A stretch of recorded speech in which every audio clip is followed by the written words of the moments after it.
பழனிசாமி கவுண்டர்னு ஒருத்தர், அவர் சென்னை ஹைகோர்ட்டில் ஜட்ஜ் ஆகிறார்.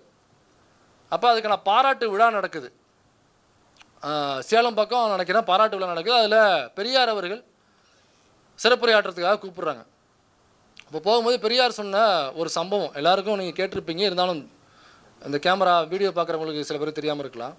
அப்போ பெரியார் வந்து சின்ன வயசு, அவர் 10 வயசாக இருக்கும் பொழுது அவங்க அப்பா, பெரியாருடைய அப்பா வந்து பெரிய பணக்காரர், அங்கே அதிகார மட்டத்தில் நல்ல பழக்கம் உடையவர்.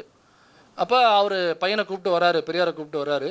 அப்போ அந்த ஒரு பார்ப்பனர் ஒருத்தர், ஒரு வழக்கறிஞர், அவர் வீட்டுக்கு வர்றாரு. வரும்பொழுது தலப்பா உருமாலாம் கட்டிட்டு ஒரு கோட் சுட்டு மாதிரி போட்டுருக்காரு பெரியாரோட அப்பா. வரும்பொழுது வழியில் எல்லாரும் என்ன பண்ணுறாங்கனாக்கா துண்டு எடுத்து கக்கத்தில் வச்சுக்கிறாங்க, இடுப்பில் கட்டிக்கிறாங்க. ஐயா வணக்கம் வணக்கம்னு பெரியாருடைய அப்பாவுக்கு வணக்கம் செலுத்துறாங்க. இப்போ இது வந்து பெரியாருடைய அப்பா பெரியார் கிடையாது, பெரியார் தான் பெரியார். அவர் 10 வயசாக இருக்கார். அப்போ இதெல்லாம் நடக்குது, பார்த்துக்கிட்டே வர்றாரு. ஊரில் அப்பாவுக்குள்ள மரியாதை கிடைக்குது அப்படிங்கிற மனநிலையில் பெரியார் வந்துட்டு இருக்கார் கூட. அப்படி வந்தவர் அந்த வழக்கறிஞர் வீட்டு வாசலுக்கு வரும்பொழுது தன்னுடைய தலப்பா உருமாவை கிளட்டி இடுப்பில் கட்டுறாப்புல பெரியாருடைய அப்பா.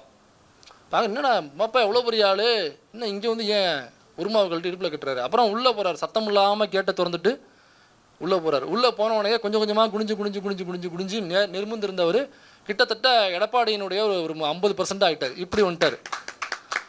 இப்படி வந்துட்டு சத்தம் போடாமல் போய் நிற்கிறாரு. உள்ளே வந்து அந்த பார்ப்பன வக்கீல் வர்றாரு.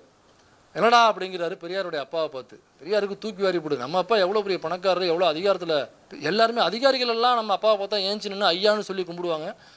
இவன் யார், அவன் பார்க்குறது லுச்சா பையன் மாதிரி இருக்கான். உண்மையிலே அவன் லுச்சா பையன் தாங்கிறது வேறு விஷயம். இவன் என்னன்னா அவன் பிரதேசம் மாதிரி இருக்கான், இவன் வந்து நம்ம அப்பா வாடா போடாங்கிறான்னு பார்த்துட்டு இருக்காப்புல. அப்புறம் அவர் கேட்குறாரு, ஒரு வழக்கு ஒன்று போயிட்டுருக்கு, அந்த வழக்கறிஞர் தான் அந்த வழக்குக்கான வாதாடுறாரு. இப்போ போனோடனே கேட்குறாப்புல, ஐயா நம்மளுடைய வழக்கு ஜெயிச்சிருமா அப்படிங்கிறாரு. ஜெயிச்சிருண்டா அப்படிங்கிறாரு. சரிங்கன்னு சொல்லிட்டு கை கட்டி நிற்கிறாப்புல. அப்புறம் 100 ரூபா பணத்தை தூக்கி வைக்கிறாப்புல. யோசிச்சுங்க, அந்த காலத்தில் 100 ரூபாங்கிறது எவ்வளோ பெரிய அமௌண்ட்டு. அந்த 100 ரூபாயை அவன் சம்பளமாக வாங்குறாருனாக்கா எவ்வளோ பெரிய வக்கீலாக இருப்பார். அப்போ 100 ரூபாயை தூக்கி வைக்கிறாப்புல. அந்த பார்ப்பன வக்கீல் என்ன பண்ணுறாருனாக்கா உள்ளே தண்ணி எடுத்துகிட்டு வந்து தண்ணி தெளித்து தீட்டு தெளிச்சுட்டு அதை 100 ரூபாய் எடுத்துகிட்டு உள்ளே போகிறாப்புல. திரும்ப வந்தோடனே கேட்குறாப்புல, ஐயா கண்டிப்பாக ஜெயிச்சிருவோம்மா, கண்டிப்பாக ஜெயிச்சிருவோம்டா, நம்ம கேஸு நம்ம ஜெயிச்சிருவோம்டா அப்படிங்கிறாரு.